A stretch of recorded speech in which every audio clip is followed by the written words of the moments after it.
Hasta el último día, la señora de siempre utilizó el periodismo para fines personales, lo manipuló, lo desangró y confirmó lo que siempre se supo. Desde hace muchísimo tiempo estaba en campaña presidencial. Por eso el presidente Petro no se equivocó al considerar a la saliente directora de la revista Semana como una adversaria política. Pero muchos pedían respeto por el supuesto trabajo periodístico y desinteresado de la candidata presidencial de la extrema derecha.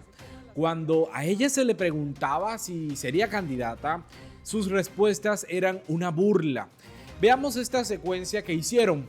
La primera escena es que Semana contrata una encuesta electoral. Una segunda escena incluyen a la directora de la revista como una opción.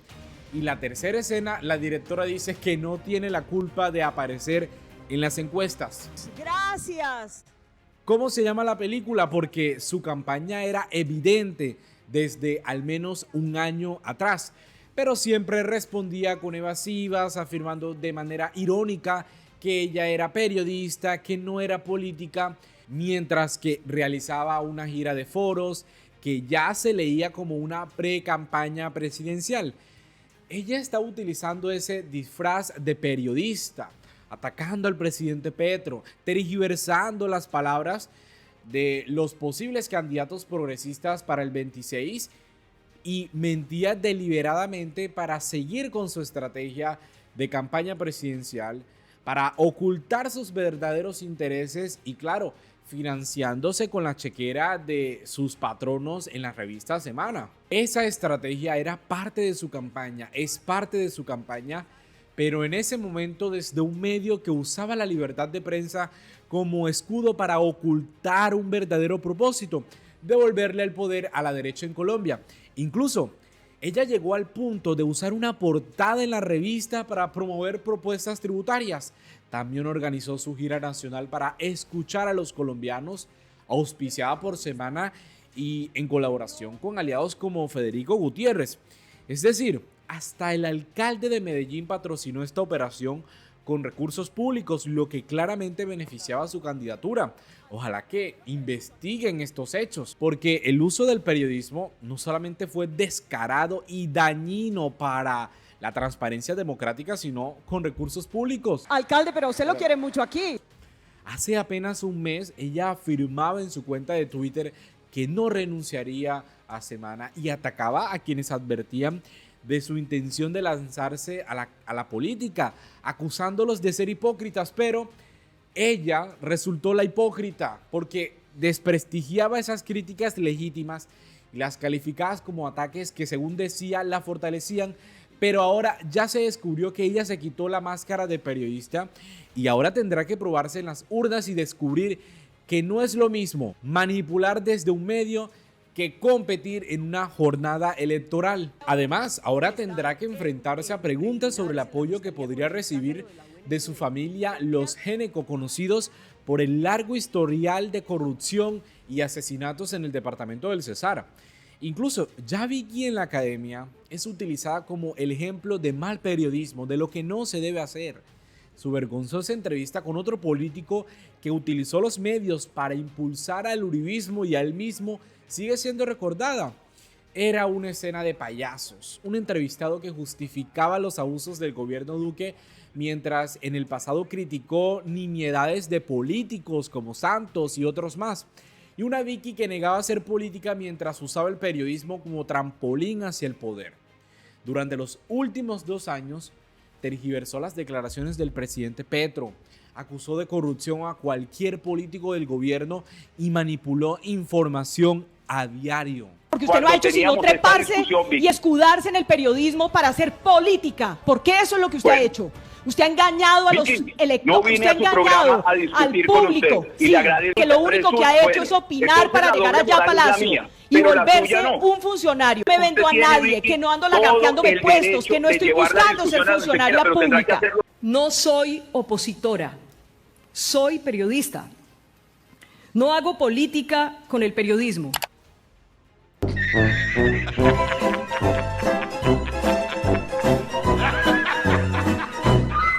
Por estas cosas, donde se presentaba en foros como periodistas, para hablar con los colombianos, es incomprensible cómo algunos interpretaron las críticas del presidente Petro como ataques a la libertad de prensa, cuando era evidente que Vicky Dávila no era más que una política encubierta. Presentaba propuestas tributarias en portadas, participaba en estos foros y convocaba al empresario a resistir al gobierno de Petro. Esto no era periodismo. Esto no sé cómo podía escudarse o protegerse bajo la libertad de prensa. Esto claramente era activismo político rastrero, oculto, que le hacía daño a la transparencia democrática que debe haber en todo debate público. Y el presidente Gustavo Petro tenía todo el derecho de defenderse ante ataques que eran además de manipuladores profundamente rastreros. Eran diarios los ataques que debía enfrentar el gobierno del presidente Petro, de mano de una persona que se escudaba en el periodismo, en una revista que ya cambió el significado que tenía en el país, porque era un referente de buen periodismo, de investigaciones en profundidad, con datos, con contextos, y luego se convirtió en una maquinaria de la extrema derecha, en informes sin un valor periodístico más allá de especulaciones, de puros chismes. Y últimamente, algo rastrero que hizo fue distorsionar las palabras de Gustavo Bolívar, quien actualmente es director de Prosperidad Social. Tomaron las palabras de Gustavo Bolívar e insinuaron que el presidente Gustavo Petro, dentro del gobierno, estaban buscando una reelección al estilo de Nicolás Maduro. Y cuando uno va a escuchar el audio de Gustavo Bolívar, se encuentra que tal afirmación es una tergiversación de sus palabras. Pero no solamente con personas cercanas al presidente Petro, sino con otros más. De hecho, la portada de su retiro deja claro un posicionamiento que ya tiene. Aparece con Álvaro Uribe, a quien defendió desde su medio, incluso cuando la Corte Suprema de Justicia ordenó su detención domiciliaria por ser un presunto delincuente. Mezcló información para presentar al expresidente como una víctima, y ahora por otro lado se muestra junto al presidente Petro, pero solo para acusarlo de pactos oscuros. De vaina, en su despedida de semana no ratificó su estrategia de victimización, que es mencionar cada vez que puede a la fiscal general Luz Adriana Camargo como una fiscal de bolsillo, para así anticipar que cualquier investigación en su contra será usada por ella para alimentar su narrativa de persecución. Ella allí recita y recicla la narrativa de que Colombia está en riesgo de convertirse en Venezuela, el mismo discurso que utilizó el uribismo para ganar las elecciones en 2018 con un desconocido como Iván Duque, pero que ya en 2022 ni siquiera tenían candidatos propios a la presidencia, sino que se refugiaron en Fico Gutiérrez, se refugiaron en Federico, en el señor Rodolfo Hernández, e incluso en candidatos de la centroizquierda. Pero ya en el 2022 esa estrategia no les funcionó, pero ahora Vicky Dávila la intenta reciclar para presentarle a los colombianos como una candidata independiente, cuando todos sabemos que detrás de ella está el uribismo en pleno. Está ella apoyada por los Gilinski, por toda esta maquinaria política que ahora va a arroparse en una candidata que supuestamente ejerció un periodismo serio, un periodismo que fortalecía la democracia, cuando todos sabemos que no es así. Ese discurso de que Colombia se puede convertir en una segunda Venezuela, además de desgastado, ya no tiene ninguna base. Han pasado 2 años del gobierno del presidente Gustavo Petro y todo marcha en normalidad en lo que respecta a la institucionalidad. No hay reelección en marcha porque el presidente Petro ha dicho que no lo quiere, a pesar de que sus bases políticas lo aclaman en muchas manifestaciones que él hace. La economía mejora, la inflación está bajando y los poderes públicos siguen manteniéndose, siguen operando a pesar del sabotaje político en el Consejo Nacional Electoral e incluso, me atrevo a decir, en la propia Corte Constitucional, con esos fallos en derrumbar propuestas tributarias del presidente Gustavo Petro que no favorecen a las clases populares, a los pobres de este país, pero sí favorece a los sectores energéticos, a los sectores empresarios del país. Claro que Vicky Dávila está insistiendo en utilizar episodios como los de Olmedo López, un corrupto que engañó a todos e incluso al presidente Gustavo Petro para enriquecerse el bolsillo. Y ahora, eso sí, Dávila omite convenientemente e incluso la propia defensa de Olmedo López, hermano de un fiscal anticorrupción corrupto en los Estados Unidos y en Colombia, y no presenta las declaraciones de la Corte Suprema cuando decía que no hay indicios de que el ministro Ricardo Bonilla haya dado instrucciones a Olmedo López para que repartiera sobornos. Como Olmedo López intenta afirmar por allí para reducir la condena que pueda recibir. El presidente Petro le pidió perdón al país y eso Vicky Dávila lo minimiza porque no le conviene para su campaña presidencial. Eso sí, ella sigue usando estos casos para equiparar al gobierno del presidente Gustavo Petro con otros gobiernos como el de Iván Duque, al que ella protegió abiertamente, al que ella actuó complacientemente, no investigaba, no presentaba los hechos palpables de corrupción que ocurrieron en esa administración y que contaban, a diferencia del presidente Gustavo Petro, con la complicidad de él porque nunca le pidió perdón al país, porque nunca los aceptó. Y esa es la estrategia de Vicky Dávila.